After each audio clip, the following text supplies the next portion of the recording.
आत्ताच काही वेळापूर्वी उद्धव ठाकरे साहेबांना आम्ही सगळे जाऊन भेटलो, त्यांच्याबरोबर चर्चा केली।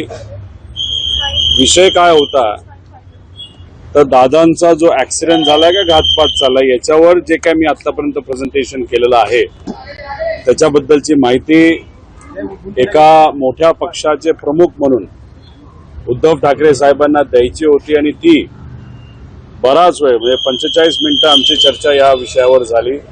पूर्णपणे माहिती त्यांना मी आणि आम्ही सगळ्यांनी मिळून तिथे दिलेली आहे। त्यांनी स्वतः मिळून सुद्धा बऱ्यापैकी अभ्यास त्या ठिकाणी या विषयाच्या बाबतीत केला होता आणि त्यांना विनंती केली की 9 तारखेपासून केंद्रात पार्लमेंटचं सेशन सुरू होत आहे, त्यामुळे त्या सेशनमध्ये आपल्या पक्षाचे खासदार दोन्ही हाऊसचे त्यांनी त्या ठिकाणी मुद्दा मांडावा।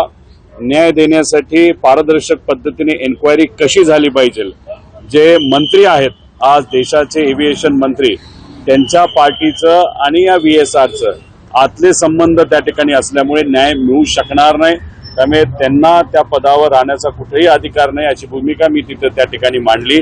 FIR महाराष्ट्रामध्ये घेतला जात नाही हेही तिथं बोललो आणि DGCA चे काही अधिकारी आणि VSR यांची मिलीभगत असल्यामुळे योग्य दिशेने हा जो काही तपास आहे तो तिथे जाताना दिसत नाही। त्याच्याच बरोबर CBI कडे 18 दिवस झालं पत्र देऊन सुद्धा आपण CBI अजून सुद्धा हा विषय हातामध्ये घेतलेला नाही, त्यामुळे इन्व्हेस्टिगेशनला जी काही गती पाहिजे, एक महाराष्ट्रातला मोठा नेता या ऍक्सिडेंटमध्ये त्या ठिकाणी आपल्यातून निघून गेलेला आहे पण तरी इन्व्हेस्टिगेशन त्या ताकदीने होत नाही।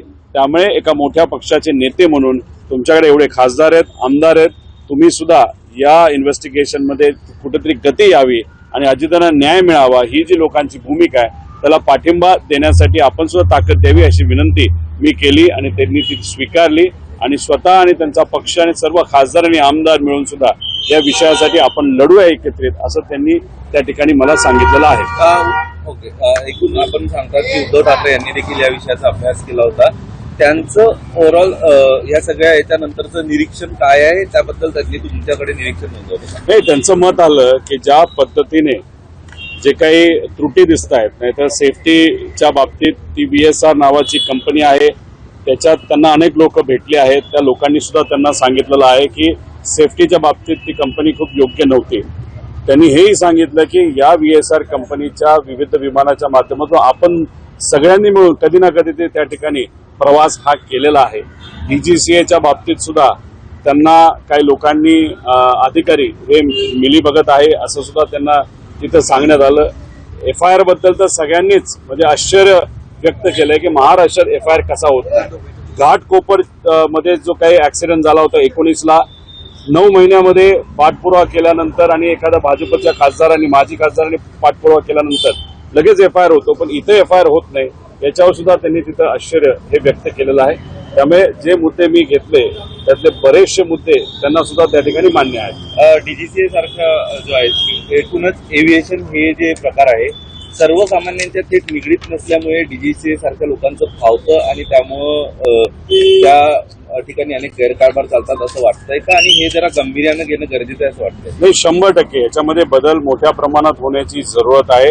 आपण जर बघितलं तर अजितदादांचा ऍक्सिडेंट तर आहेच, पण जी घटना अहमदाबादमध्ये घडली त्याच्याकडे सुद्धा एका वेगळ्या दृष्टिकोनातून बघण्याची जरूरत आहे। तिथे इन्व्हेस्टिगेशन ज्या पद्धतीने चाललंय त्याच्यामध्ये लोकांचा विचार कमी आणि बोईंग कंपनीचा जास्त आणि कुठेतरी इन्शुरन्स कंपनी म्हणजे जे काही एअर इंडियाला इन्शुरन्स तिथं मोठ्या प्रमाणात पडणार आहे तर त्या बाबतीतच कुठेतरी चर्चा होताना त्यांचा जो काही CVR आहे ते जे रेकॉर्डिंग आहे त्याच्यामध्ये सुद्धा फार मोजकं रेकॉर्डिंग हे लोकांसमोर तिथं आलेलं आहे।